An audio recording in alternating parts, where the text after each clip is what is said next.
because soon he started to translate the book called Steps to Christ from English to Sesotho.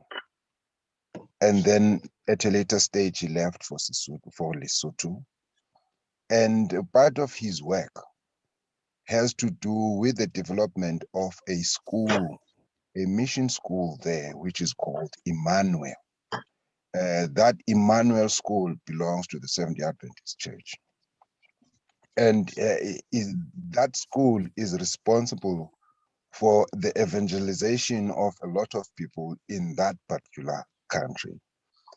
And the spread of the work was then necessitated by things like the war, the Great War, the Great South African War of 1899, and other issues that were developing at the time.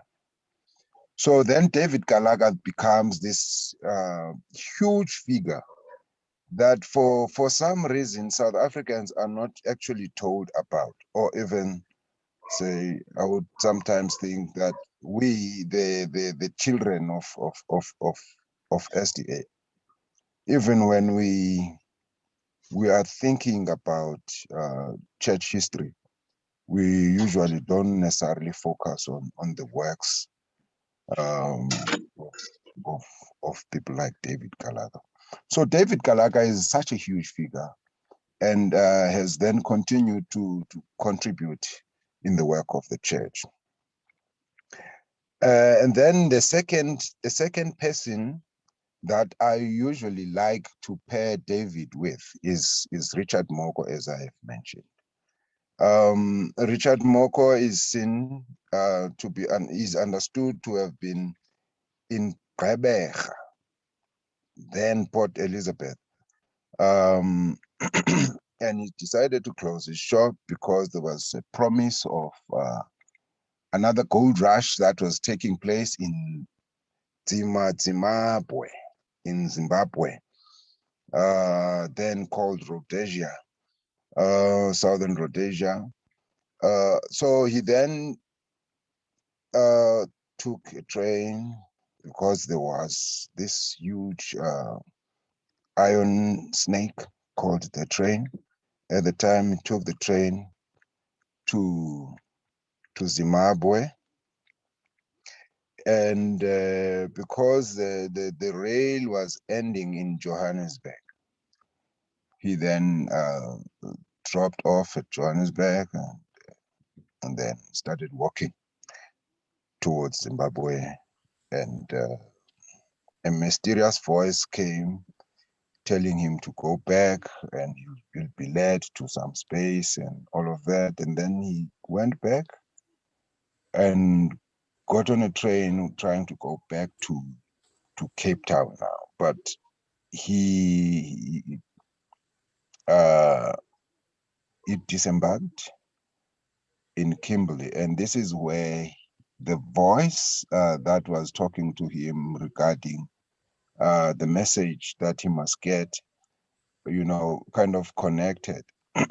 And so Richard Moko stumbles on a Saturday afternoon into a church gathering somewhere in Kimberley, and then he goes inside and he finds people preaching, and is recorded to have accepted the Lord, and then followed the study material that was given there over a period of time, and then was baptized around 1895.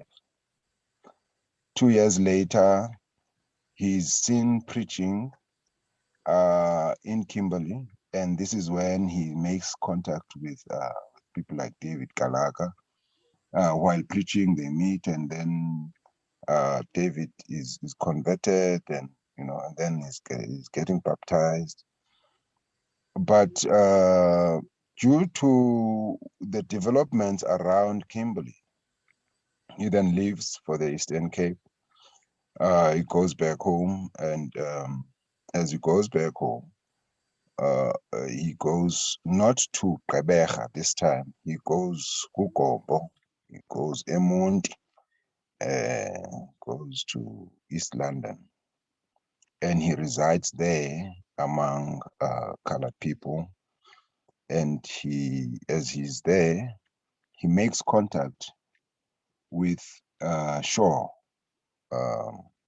one of the British missionaries, Adventist missionaries. Then they started off towards Grahamstown. And the interesting part is that as they are starting off towards Grahamstown, already there's a chap by the name of Tar who was already working in Grahamstown area, who had acquired land. And so they started to make contact with Shaw and Richard, and they continued to work in an area called now Fraser's Camp, because this is the land that Tur had acquired. And this is where they started a mission village, a mission school, so to speak. That had a school, that had a church, it had a farm. And that then became the hub of Adventist work in the Eastern Cape. And as Moko continued to work there in that school, so he had people like Umfundisi, Suseni, coming in, and Umfundisi Suseni is understood to have been among the first Black Adventists to graduate at that school, to become ministers. And Suseni was actually coming from the Great Lakes of Marawi, which we call Malawi today. He was coming from that side, and he then came and studied and also worked for the Adventist mission. He became a teacher, he became a preacher, he became a pastor, and then the whole band of other people came along. So there would be cohorts, different cohorts that would graduate at particular times. Richard Moko is seen to be one of the first, actually the first one to be ordained as a minister around the time when Ellen White died, around 1915, 1916 there. And then the Msusenis followed, and then the rest of the other people followed. For instance, the cohort of the Paganers came after the Msusenis. The Mkamkos were with the Msusenis. So you then find slowly a development of Adventism through schooling. Now, because we're talking now schooling, but there was something else that was happening in Fraser's Camp, for instance, where the people who would be manning the farms would be recruited into the religion of the farm owners or farm managers. And so this is how people like the Picolis, people like the Boas, the Williams, and many others would have been made to be in contact with Adventism at that particular time. There would sometimes be the workers, and then through the relations of working, the idea of of of Adventism would start to be planted, and they would respond positively to. But then you then start to notice that there is a community of Adventism that is in this Paddy area of Fraser's Camp. But also you find a strong presence again in Grahamstown. At a later stage, when Fraser's Camp started to kind of almost degenerate in terms of what it was doing, you start to slowly see a movement towards Gqeberha. People moving out of Fraser's Camp going towards Gqeberha. And this is how families like the Dames, like the Williams, Picolis, Kubenis, start to move from that hub to create yet another hub in Gqeberha. While on the other hand, after the establishment of Fraser's Camp and the continuation of the work in Fraser's Camp, you also notice that Richard Mogo was busy in the area where he stayed in Debenek, where he was teaching there. And some of the students that were coming from Fraser's Camp, his former students, would come and visit him and spend time with him and make sure that they share in the work that he is doing. But he was also busy. He would go towards Statarem and work there and beyond Statarem. This is now the time when they start acquiring spaces like the Bethel College, like Kangele, which is in the former Transkei.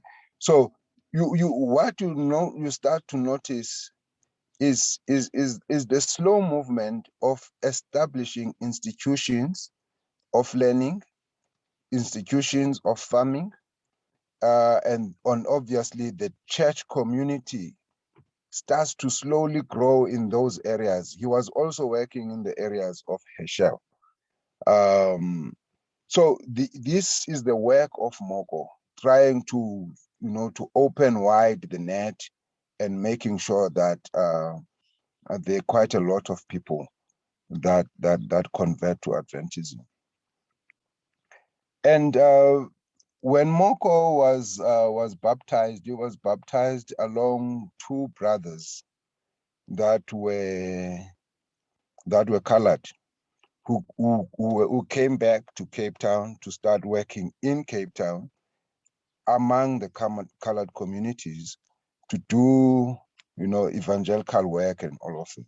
So you also notice that in Cape Town in particular, because of the nature of Cape Town, it was not as segregated as it is today. People would be living among themselves within the same spaces, sharing spaces.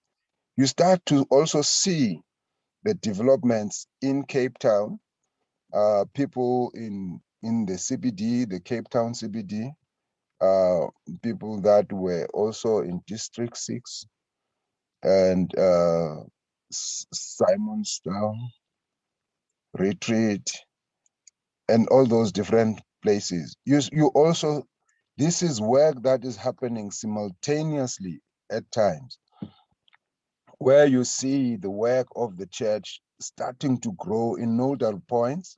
So we first identified the Fraser's Camp nodal point. Yes, the Fraser's Camp.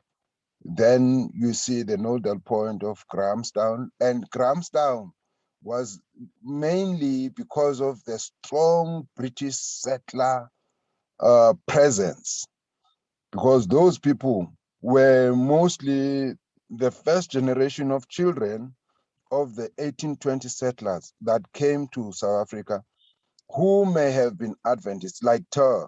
He was an Adventist, he was an Adventist, but he was British. So there was a strong presence of them there, who would then influence people that work under them or with them to ensure that they become Christians and Adventists in particular. So that kind of work does develop there. And then you find your Gqeberha area, where you got people that are moving straight from Fraser's Camp and other areas like Echini, Grahamstown, that are moving towards Gqeberha, and they start forming churches there or communities there, an Adventist community there. Now you also see the Cape Town growth. So the segregation of the 1940s, 1950s started taking root, and then people were started to be moved to other areas. If you look at Cape Town, for instance, you'd notice that before 1948, people were living in different parts of Cape Town, mixed with everybody else, and so they would then work and grow as smaller communities of Adventism in different parts of Cape Town, and they would work together. And even though Langa had now become the hub of Adventism, first in Cape Town, where they were worshiping in a hall before 1947. But there were pockets of people around Cape Town that were small communities that were Adventists. I remember Pastor Fossey used to tell us that they would target Imilindo, for instance, to go and preach there, and they would even go to a Zionist church, Umlindo, night vigils. They would go there, and as they are going around, then they started to formulate a strategy of who must go next. They would use their feet, stretch the foot, so that people stop, and then they start preaching. And he used to say, at the time, he was just a young initiate at that particular time. And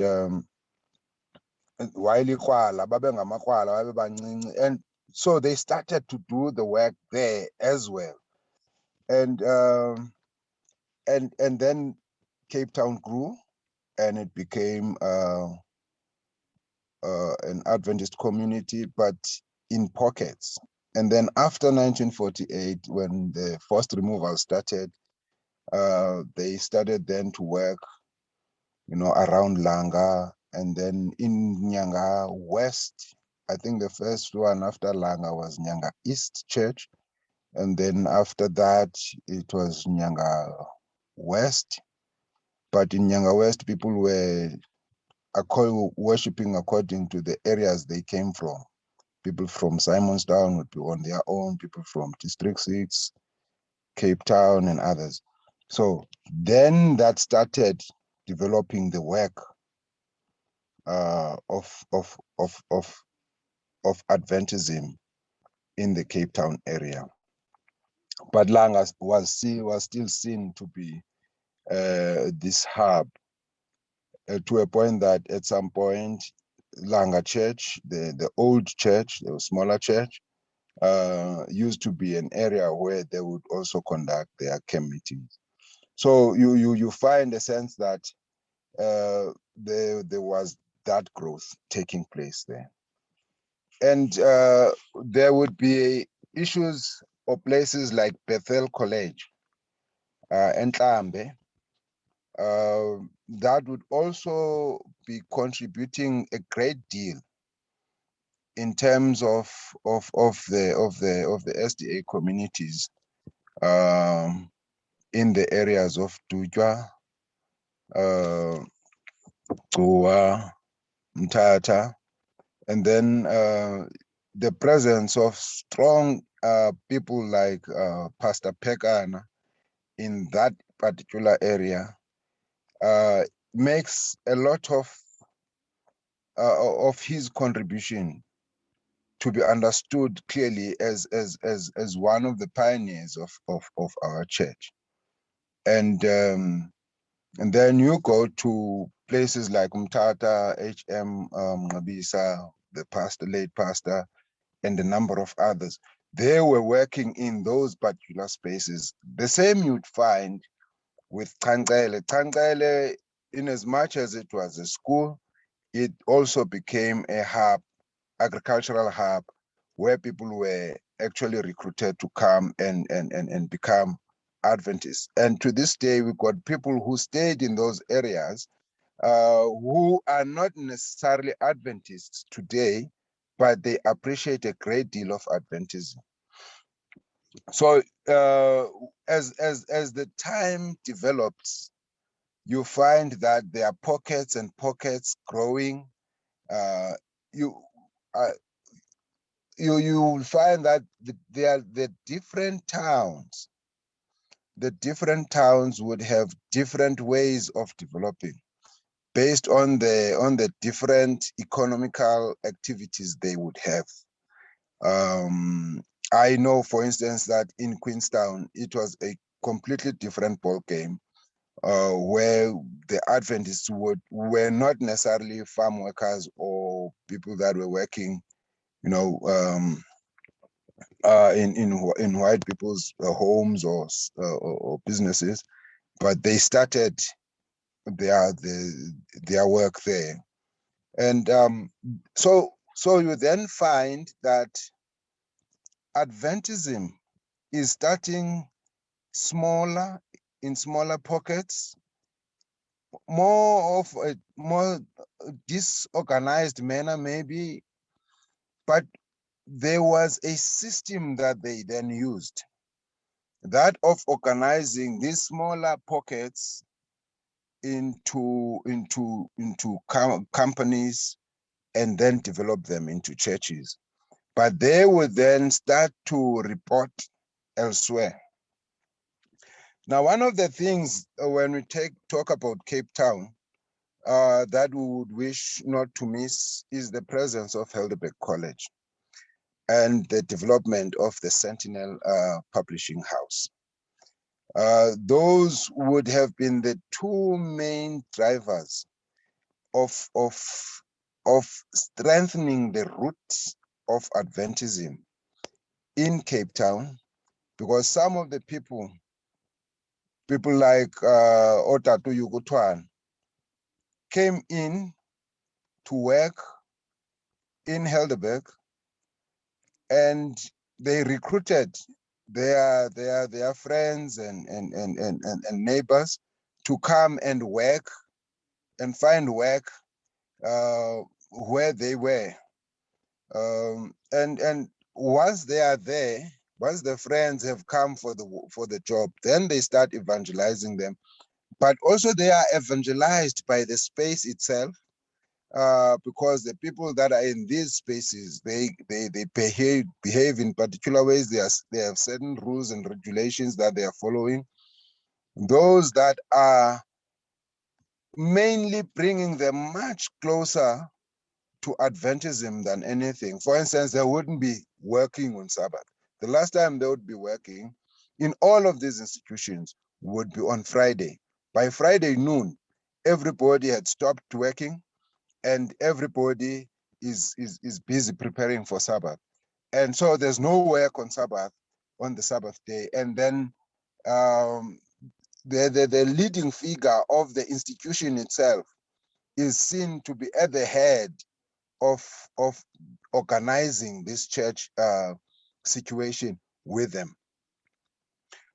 And then at a later stage, they were then organized into what they would call the Southern Bantu Mission Field.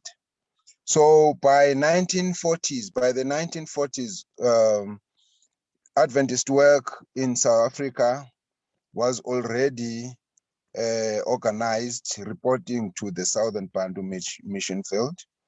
And with the growth of the preachers and the pastors, that were being produced in Fraser's camp, and the system that the church was using of taking evangelists for a couple of years and then graduating them into pastors, then grew the cohort of pastors that were now able to start organizing and become administrators of the church.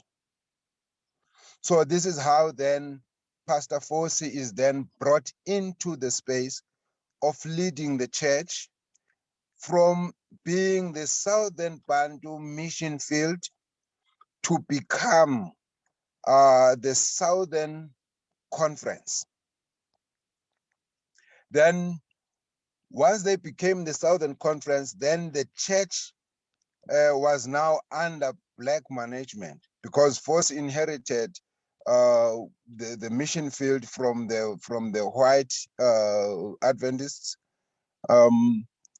And then he was voted in as the leader of the mission field, which was going to necessitate a transition from the mission field to the conference field, to become a fully fledged conference. And then at a later stage, based on the numbers and the kind of work that was being done, then they graduated and became the conference.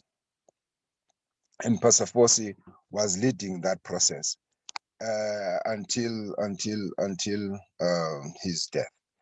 We were a mission, we were the Cape Conference. And then at a later stage, we then started the major, obviously because of the demands of the political situation in South Africa.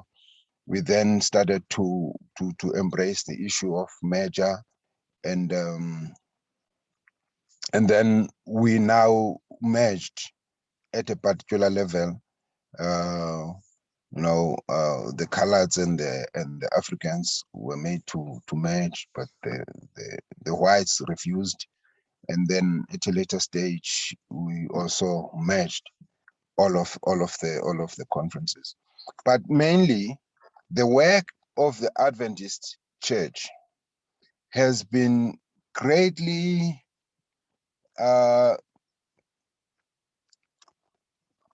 afforded space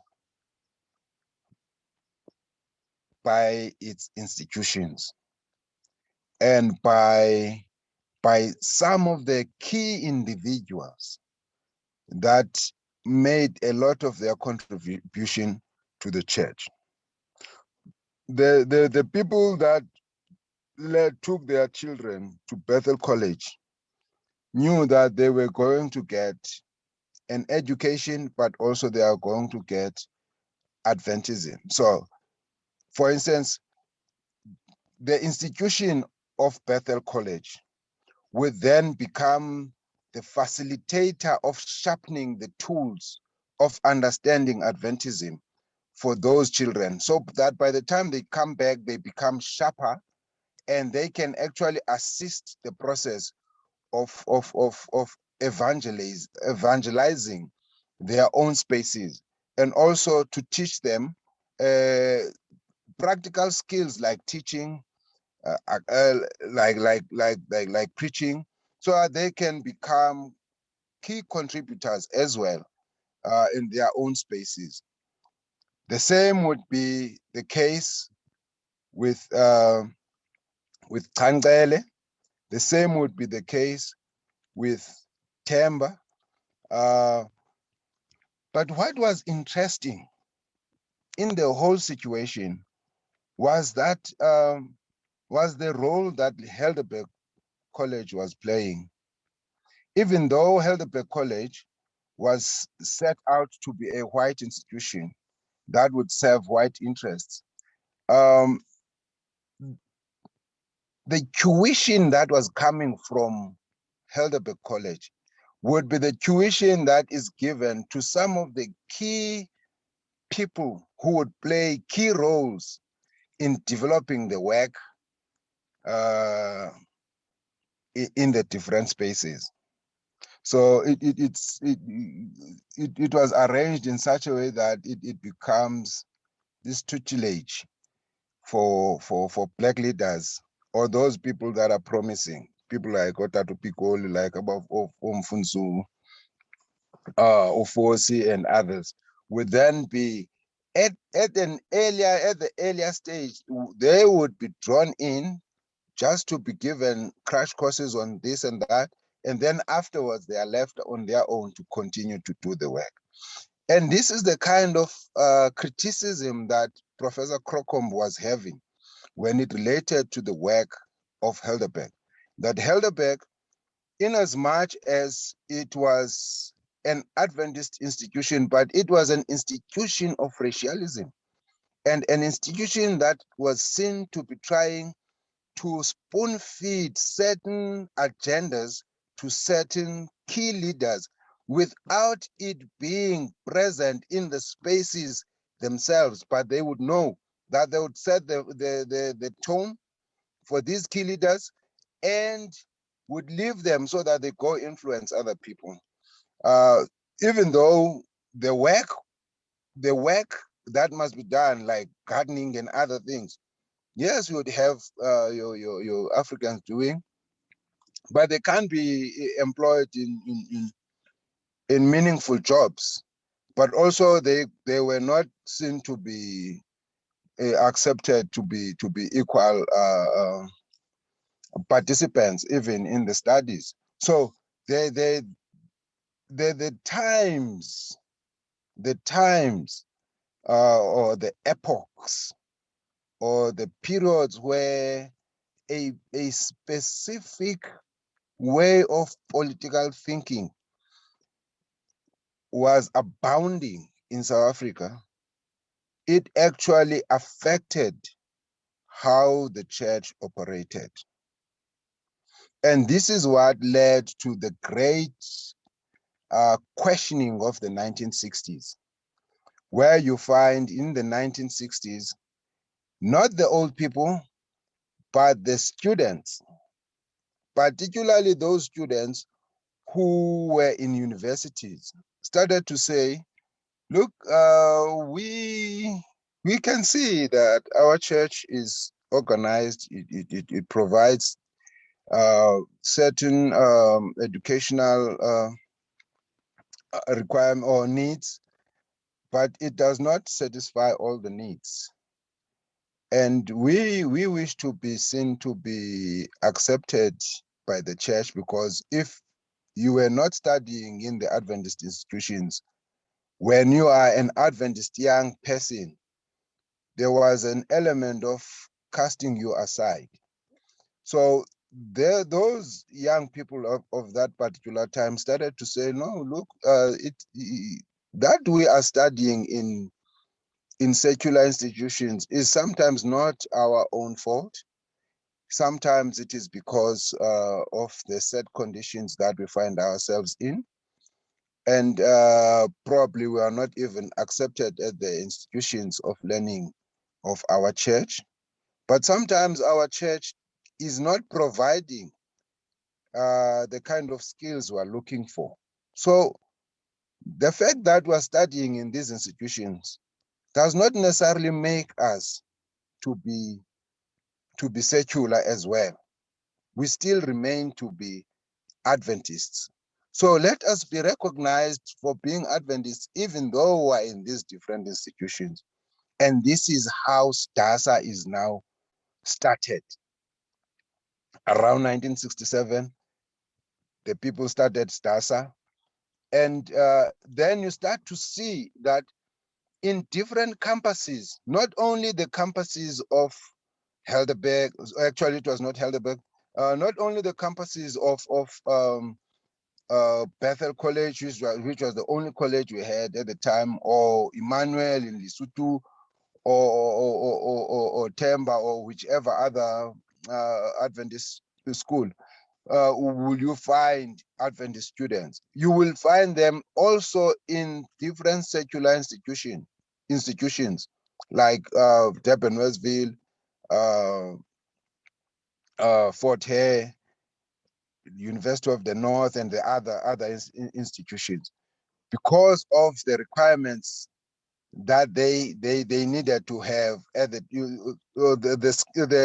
educational training they needed to have, or was affordable for them at that particular time. And now STASA starts to work in different institutions and spreading the presence of Adventism in secular institutions. I know that I'm actually even going to something that is not cut out for me here now, because I must concentrate on the growth of Adventism in South Africa. But I cannot miss out the growth or the establishment of STASA, as if it's not an integral part of the growth of Adventism. And for a long time, STASA was seen to be this parallel structure of Adventism, but they were working towards being associated closely with the church. And we must upfront thank the roles of the different youth pastors um, that tried to make amends between the church and STASA. And among those people comes Umfundisi Bandla, the late Titi Bandla, followed by Umfundisi Papu, who had tried by all means at all times to be engaged in STASA and try to draw STASA closer to the church. People like I.M. Boa, Mfunzo I.M. Boa, have been key members of the Adventist Church that were having a huge presence in STASA. So you even Utatu Tulangosi has been a key element in that.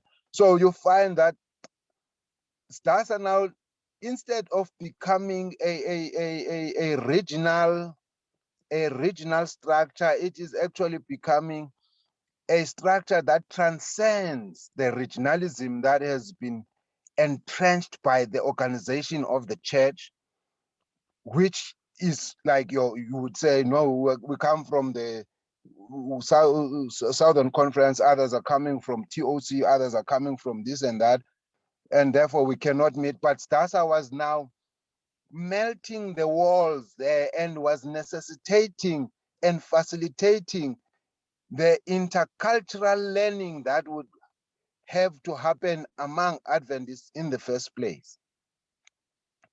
So Adventism grew in STASA or through STASA as well, because even STASA itself was over the years trying to evangelize at school and all of that.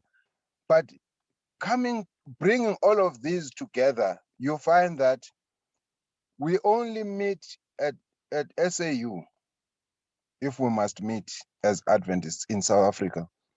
It's only when you would have the opportunity of being in a session in SAU that you would be able to have a conversation, a meaningful conversation with a person from KZN or Limpopo or wherever. And still the church has not yet facilitated a different platform, which is not necessarily administrative. Obviously, there would be things like the music festivals, the Pathfinders, and youth congresses or youth conference or camps. But even those would be organized for the most part, in a regional way.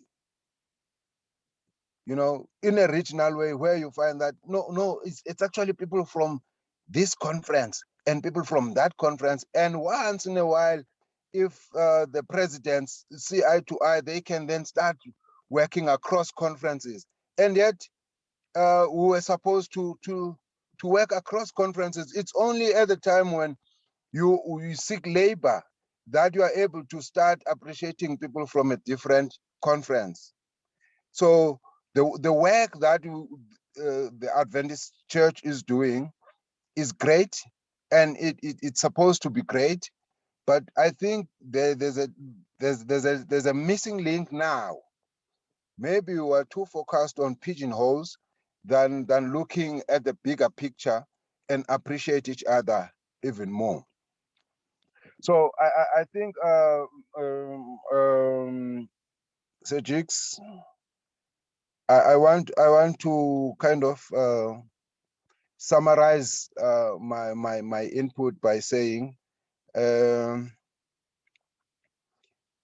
work, if you look at it, it does not have, it is not necessarily as linear as some of us would want us to believe, where things started on a straight line and they completed on a straight line. It's a jigsaw, and it's out of different experiences, but also the roles of different people and the roles of different institutions. But what is much more common in how we've grown the Adventist Church, we've actually used institutions.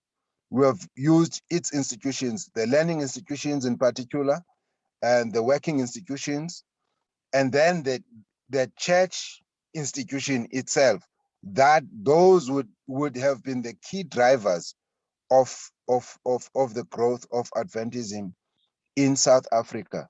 But as I said earlier, we wish to look at the efforts that were made by people like David Gallagher, as well as Richard Moko. Yes, they have not been working alone. They have been working with their white counterparts. But I think a lot has been said about their white counterparts in the church history books. I remember Sporo, Lefume, and I were still, when we were still young, we would be taught this church history thing, and it was actually a white history. We were told of how Ellen White then became this big figure and all of that, leaving out people like William Foy. And William Foy, if reference is made to him, it is made in a sense of negativity, that he rejected the call.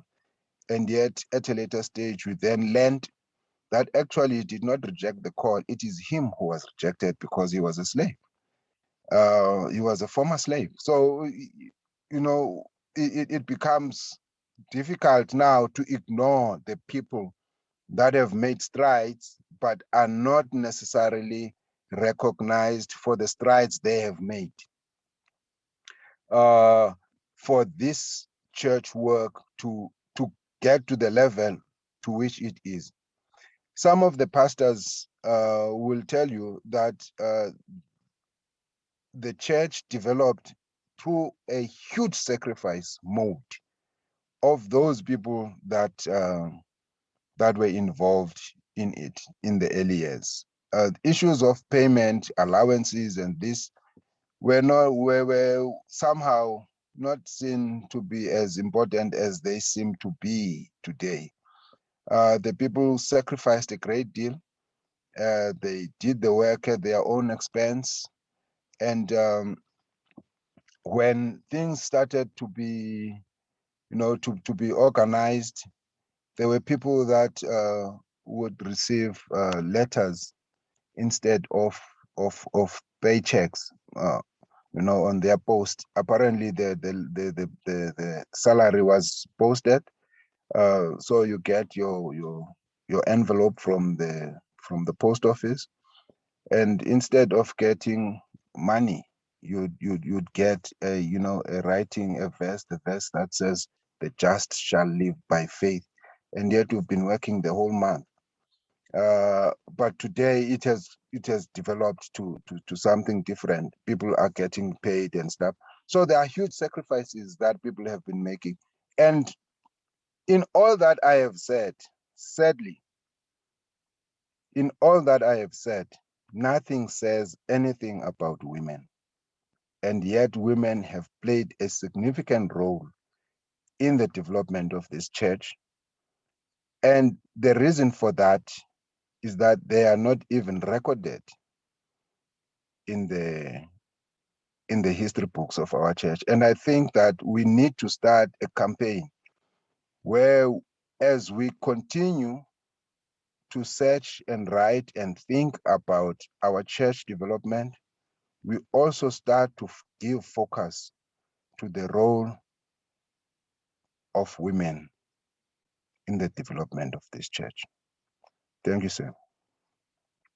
Amen. Simbulela uMntalo Ndzuzo ngehistory nembali enhle ngolu hlobo. Kwintetho yakhe ndibangule into ezithile on top of history, ndibangule into ezithile ezifana nento yokuba esinozithatha nathi bantu basebatsha basaphilayo ngeli xesha. Ubana ngaba the pioneers would make disciples where they are.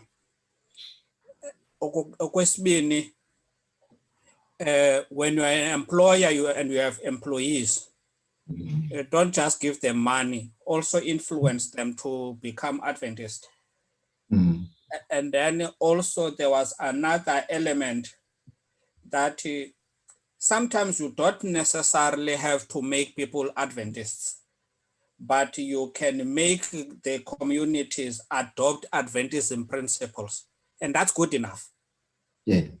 And lastly, before ndinikumdala abulele uMdala uNzuzo emva koko sinikumama uMathatha Vale, ndingashiya le sentence anyana ndiyibhango lapha.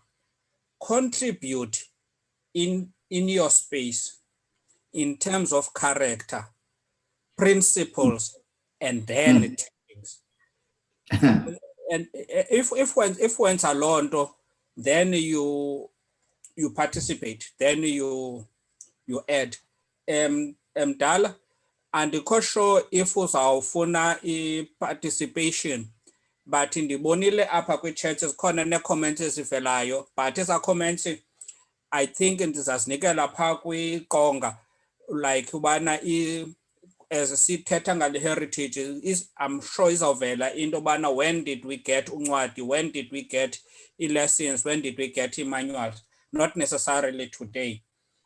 And at this point ke Mdala, and I think ndifuna sithandazeni sivale the talking discussion, and then ndishiye kuwe for interaction so that thina si-pathfinders sikwazi ukuzimela. So ngeli xesha Mdala, noba ungakavumi njalo, masicele umama uMathetha athandaze, and then emva koko ke ngoku ndinikele kuwe. Ayintlanga lo hlobo Mdala? Amen. Because kakhulu right Chawela. Cofa ke mama uMathetha phaa kumyuthi, and then usivalele ngomthandazo.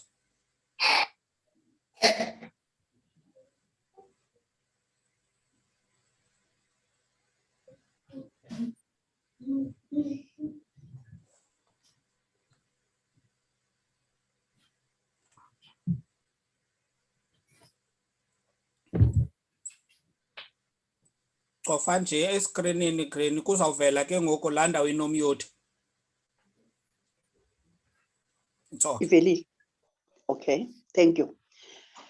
Enkosi bawethu osemazulwini, sibulela ukuvuswa nguwe ngale ntsasa yanamhlanje kwimandlalo zethu. Wenza Nkosi ukuthi nathi siwufumane lo mhla wakho wesabatha engcwele, sibe nokuxhamla nathi sizuze intsikelelo zawo. Siza kuwe kusasa nje ke Nkosi yethu njengomongameli wethu, umzali wethu othembekileyo ngamaxesha onke, kuba wena unguthembekile igama lakho. UnguThixo ova izikhungo zethu, ukuba wena Nkosi elungileyo siyazi uba awuzeli, awulali, usoloko uhleli ungumgcini kaIsrayeli kuthi. UnguThixo okhathalayo, UnguThixo kumthetheleli kubantu abangenabo abathetheleli. Sizinikela kuwe ke Nkosi kwakhona ngale ntsasa. Sikubanga njengoThixo wethu. Sithi bangumzali kuthi thina sibe ngabantwana bakho. Mesiya yongcwele simanxeba, sibuhlungu, kodwa sithi sakufumana ilizwi lakho sifumane intuthuzelo. Ngeli xesha lodwa Nkosi sibulela ukuba usiphe amandla ukuba sikwazi ukuthetha phantsi kwenxwaleko esikuzo, kwiimeko zokushiywa ziifemeli zethu, zishiya kwethu ziifemeli zasebandleni ngenxa yalo bhubhane Nkosi elungileyo. Kodwa noxa kunjalo bawo, siyazi uba wena usenguye uThixo nanamhlanje. Wasithembisa uba soze usishiye, soze usilahle. Senze ke Nkosi elungileyo ukuba sihlale sibambelele emadingeni akho, ngokuthi usithulele umoya wakho oyingcwele. Uhlala uyintumakalele kuthi Nkosi. Singabheki ngasemva, siyazi uba Nkosi thina sineliwa elinguwe. Sinenqaba yethu enguwe, ehlala inathi ngamaxesha onke. Nakwabo Nkosi banhliziyo zaphukileyo, siyayazi uba unabo, kuba wena kuthiwa usondele kwabanhliziyo zaphukileyo. Thuthuzela ke bawo kulo makhaya, uzibonakalise Nkosi elungileyo. Nakwabo bagulayo ezibhedlele, siyazi uba abanye baphantsi komatshini, bakwi-oxygen. Nkosi elungileyo, sicela uthi oogqirha babasebenzayo ubaphe intumakalelo ne-wisdom yokuba Nkosi ibazame bakwazi ukubuya kweso sibhedlele. Thina ke Nkosi basasindileyo, siyacela Nkosi ubusenze sibambelele ngakumbi kuwe. Siyazi uba Nkosi eyona vaccination ingaphezu kwezi vaccinations sizifumanayo thina bakwaziyo apho usuka nathi khona nguwe Nkosi elungileyo. Sithembele kuwe ngaphezu kwezi vaccination sizifumanayo. Siyabulela ukuba noThixo njengawe, sibulela Nkosi nokuthi uphe abazalwana bethu bebandla Nkosi elungileyo le ntumakalelo yokuba basilandele imvelaphi yebandla. Nabaphoswayo Nkosi nezinye into nathi besingazazi, siyancedakala namhlanje. Akwaba bezawuthi zincede nabantwana bethu abalulutsha Nkosi, abafike nje thina sesingena enkonzini bengayazi nabo uba yayiqale phi na. Bafunge bangajiki, bayazi uba eli ibandla likhangele kuwe, likhangele emadingeni akho, kwaye impumelelo ikweli bandla kuba thina Nkosi elungileyo ngeli bandla seva ngezibhalo, zange sive ngokuxelelwa okanye abazali bathi likhona ibandla esikhulele kulo eliyisabatha. Likhona, yisabatha yakho engcwele ekhona kwasezibhalweni. Senze ke Nkosi elungileyo ukuthi sihlale sibambelele, sihlale sikuthembile Mesiya oyingcwele. Siyabulela ngabantwana bakho basebenzisileyo kule nkqubo Nkosi elungileyo, ukuze Nkosi basikhumbuze nabo uthe wabapha intumakalelo yokuba balilande, kuba nabo ezinye izinto ke kwafuneka bazilande ezincwadini beve Nkosi ngalo msebenzi ongaka. Hlala uyilo ntumakalelo ke Nkosi ezingqondweni zabo nabo osezabasebenzisa. Sikubulela nabo uthe wabasebenzisa kwilixa eligqithileyo nothe wabasebenzisa ngalena intsasa. Iba livumbe elimnandi kumakhaya ethu, ube livumbe elimnandi Nkosi elungileyo nakwabo bangekakwazi.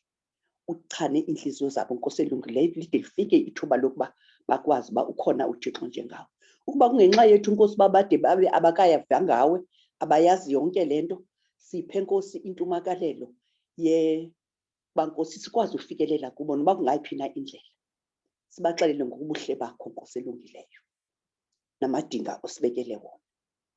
Sizibulela zonke izinto ke Nkosi, sibulela nempilo osiphe yona ukuthi uhlale ufudumalisa amakhaya ethu ngomoya wakho oyingcwele.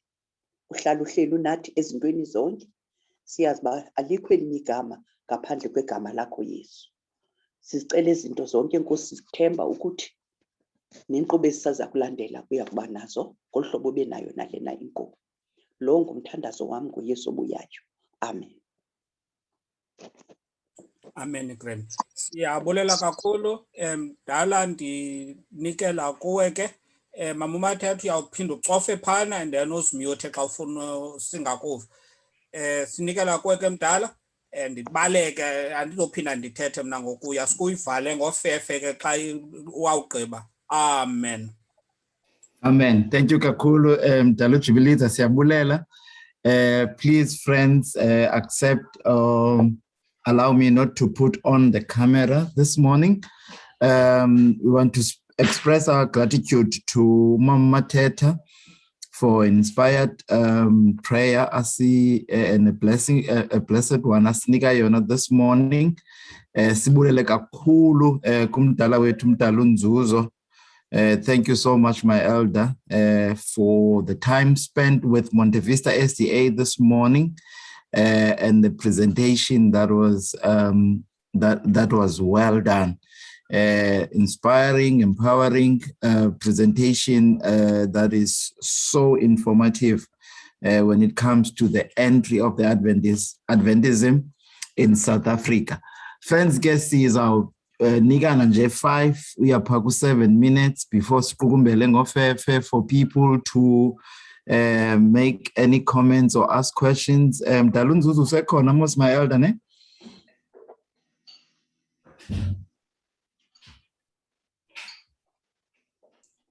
Mdala wami ndikhona. Because Kakulma elder siyabulela for people to make comments or even ask questions of clarity mizuzwana nje 5-7 minutes emva koko sa uqukumbela ngofefe as the pathfinders are preparing for the next program to support ikhaya lakwamkhangeni. Dala wami lo gama abantu mhlawumbe becinga bezawubuza imibuzo when you were going, thank you so much once again for structuring presentation yako. It made perfect sense and it was easy to follow it.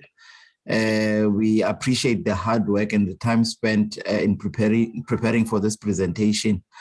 I followed particularly with keen interest in the institutions, the schools that were used as these centers of Adventism into communities. And I do not know if you may have a comment or two around Riverside and Good Hope. Okay, Engos Kakul. They really played a very important role as institutions, particularly for the colored folk. Yes, you remember what they were mainly for colored folk, but they assisted us a great deal when we started slowly lendo yo dibanisa abantu. Yes, sir. Isikolo, including Helderberg. They contributed a great deal in bringing different Adventists to the same center and share spaces. There's this chap from Kabeja, Emmanuel, I think Ulbabalo Kwanin. Yes. He is one of those people that studied in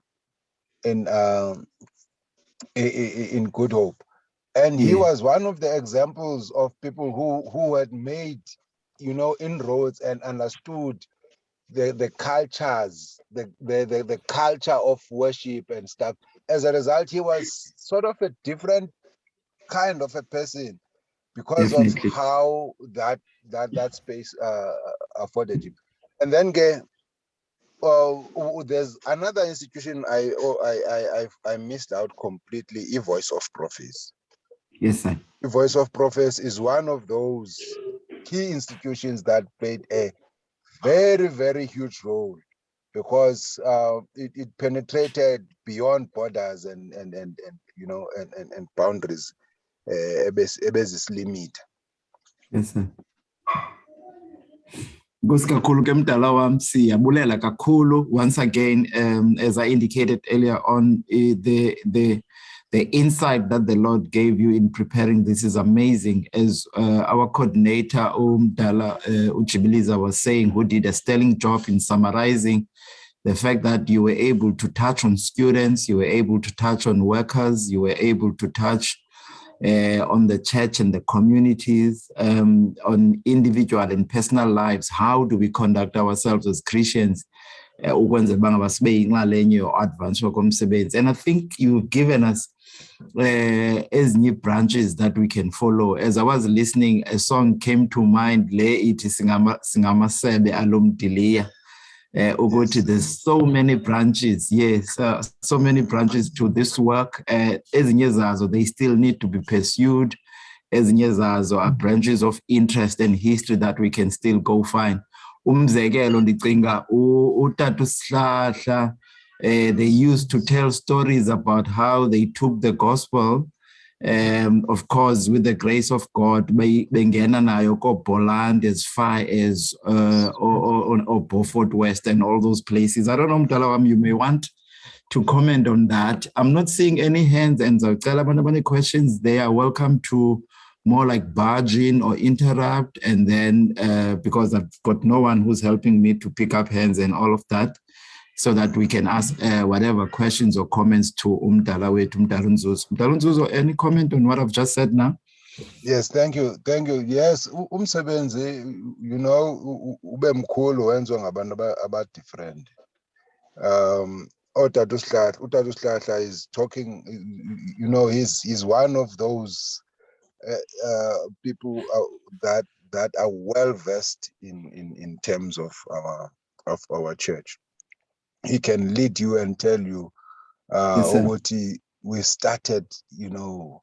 For instance, with him, he even says, I was never evangelized by umntu coming to visit me. I got 2 books that I encountered. Excuse me. I encountered 2 books, and those books, after I read and finished them, I was looking for this Adventist church on my own. I came into contact with uTata Mbane and uTata Ucanda to make sure that, you know, I get uthi ndazihambela ngokwami ndisuke town and ndiyozikhangelela le nkonzo yama 7-day Adventist kwalanga uthi babesakhonzela eholweni ngoko. Once bafika phaya wabuza abantwini wathi omnye uSixapayo wathi hayi njengosixapayo ndifuna uSixapayo mna ndifuna amasabatha ama 7-day Adventist. And he then came into contact with uTata Mbane and others, you know, and then that's how he was. But with time, he then became one of the people that are a hub of evangelism. They were doing door to door. Ekapa, District 6 and other places. And as I've mentioned earlier, omfundisi uBandla nomfundisi uMngqibisa nomfundisi uFosi babengena nasemilindweni, you know, babisa umlindo phakathi bangena bashumayela. These are things that we nathi as we were growing up got introduced into. People like omfundisi uKhahlana, because sikhuliswa ngabo, sikhula nabo ekushumayeleni, we would target imilindo, noba umlindo uyawazi noba uwazi. It was just a platform for uba nizawube niphaniye nibaninzi, because ngumlindo it's a whole night thing. So niba uba niye niba yi-5 niyayazi uba nizawubetha isigidi sengelo sokuqala, eyesibini, eyesithathu, omnye uzawuza ne-second coming, omnye aze ne-1,000 years okanye u-eternity. So they would do those things nabo, and then there would be efforts that they are making. They go in. For instance, kukhona utata apha, utata okuthiwa ngutata uSanqele, utata kaBhutinantsika kaBhuti Balindi. Yes, sir. Waye good kwi-VOP yena. Would go door to door introducing i-VOP ebantwini. There's even a church that got established eNantsika eDutywa. Ngenxa ye-influence yomsebenzi wakhe. And you see, abantu abafana noTata uNhlapo are actually continuing that kind of work. And when you look at uTata uNhlapo currently, he's transcending the boundaries, you know, and he's breaking the walls. He goes to Free State, he goes to Limpopo, he goes to all of these areas doing this kind of work. And there were people that were selling books. You know, colporters. Those were the other people that were doing a lot of work. I came into contact with uTata kwakuthiwa ngutata uNomkhonwana waseBhofolo. He was selling a lot of books, and he was very humble. And these are the different kind of initiatives that the church had, you know, to grow the work. And then you got your superstars, you know, you got your superstars, people that would go and stand.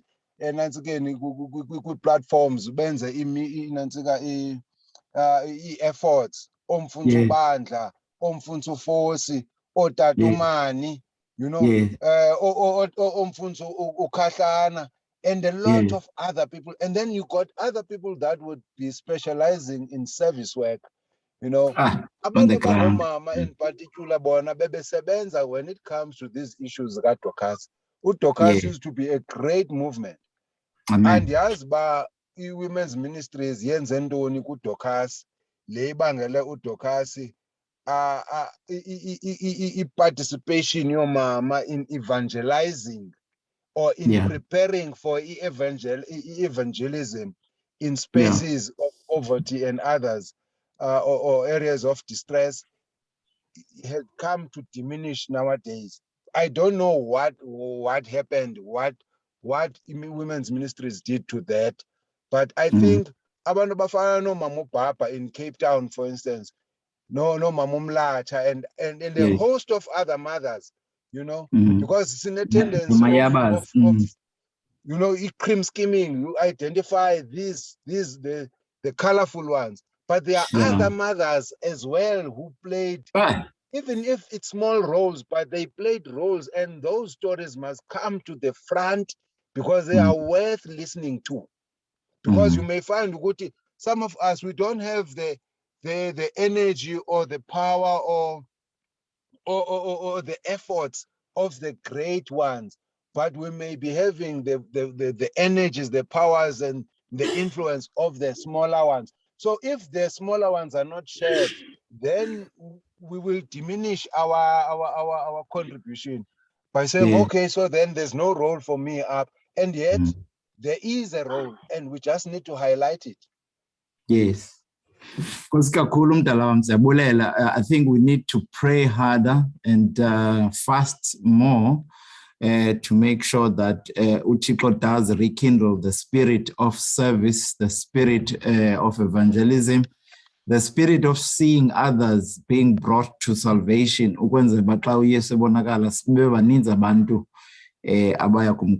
You've also touched on the importance of what these days is called literature evangelism, colporters, and I know you highlighted the work that was done, that is done by EVOP, as well as our publishing houses like the Sentinel.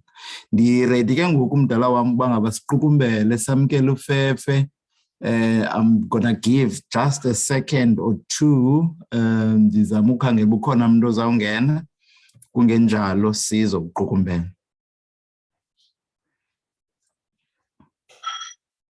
Anyone out there who has an interest to comment, post a question, or Umama Augustine, is it Mama Augustine? She mentioned something about David Galak, and that is she's coming from that clan or that family. Yes, she comes from the same area that David Galaka is coming from. Yeah, and I think if even if it's a small thing, it is important that we hear of David Galaka, because for me, I want us to melt this regionalism that is slowly growing among Adventists. Yes, sir. Because among Adventists, we used to know each other, but lately you seem to be knowing only the people you congregate with, and the other people and their wonderful stories are not shared. Yeah, we don't even know of happenings as Tembale to SDA Church. If it's not Monte Vista SDA, then it's none of my business. I wonder if Sis Nox, and Goskakulu Mdalawam for that. I wonder if Sis Nox is on the line. Maybe she can share a thing or two in a minute, 1.5 to 2 minutes. coming from the area, Kata to David, she may want to share just a little bit. Sis Noxie, are you there? I'm here, Mdala. Oh no. Sorry for putting you on the spotlight. I was really, the moment you mentioned that David Skelak is from Lesotho and you mentioned Emmanuel, which is a school that I know and everything. To be honest, I just had the name Lesotho and I just said, oh, he's my homeboy. I felt the moment he mentioned Emmanuel High School, then I felt like, oh, now he's taking me home. But I don't really know because I joined Adventism also very late and I was not very long in Lesotho after I was baptized. Then I came to Cape Town. So I don't really know much about him. I just heard that and was happy that at least there's somebody in history that was from Lesotho. That's all. We thank you so much, Sis Noxie. We all connected like that, one big family. Thank you so much for those contributions. I'm happy to hear Indobanga, but this presentation also touched the chord with you in more ways than one, also taking you back home.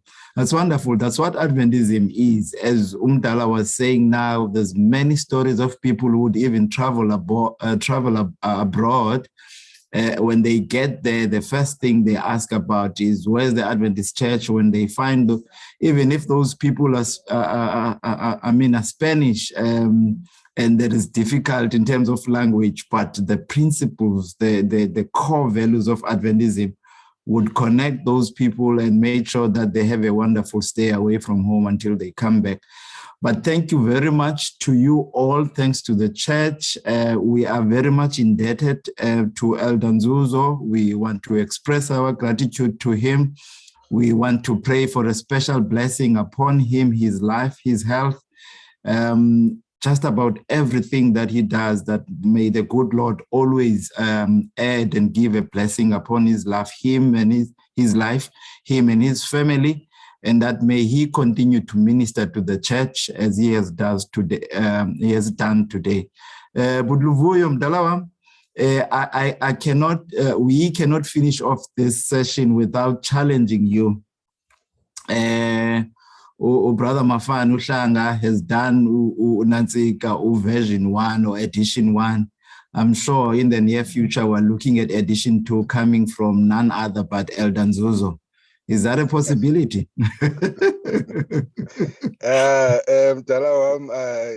I'm quite humbled. I think I need to consider that challenge. Please. But I do think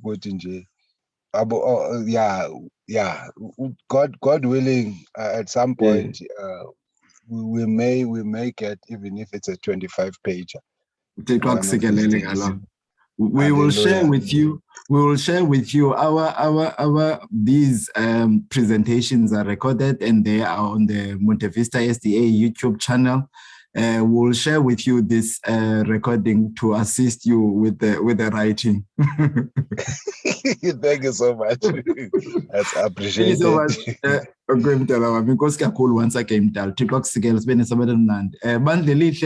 Let's continue with our programs, support the children as they're going to show love and support to the Mkangeli family. The Pathfinders will be getting into that program at 10:30. We're having our program in the afternoon at 2 o'clock. I was really amazed and inspired by how Luvuyo Ndzuzo even began to bring connections to what we're going to do in the afternoon. You would notice that he did very well in narrating the story, in giving the raw details of the history of Adventism into South Africa. In the afternoon, Pastor Madala Usiya would be bringing it together from a formal organization of the church, building up from those South Bantu missions you heard about all the way to what we have today as the Cape Conference. He may also touch on other conferences around here in South Africa. And so may God continue to bless you. Have a wonderful Sabbath and continue to praise his holy name. May the grace of our Lord Jesus Christ, the love of God, The fellowship of the Holy Spirit be with us now and forevermore. Amen. Amen. Thank you so much. God bless you.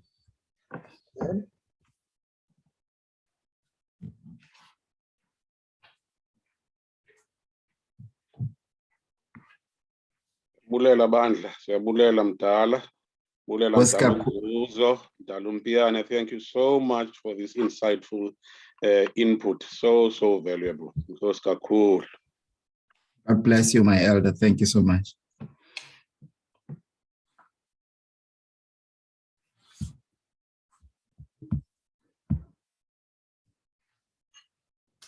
Come in. Let's go. Oops, sorry.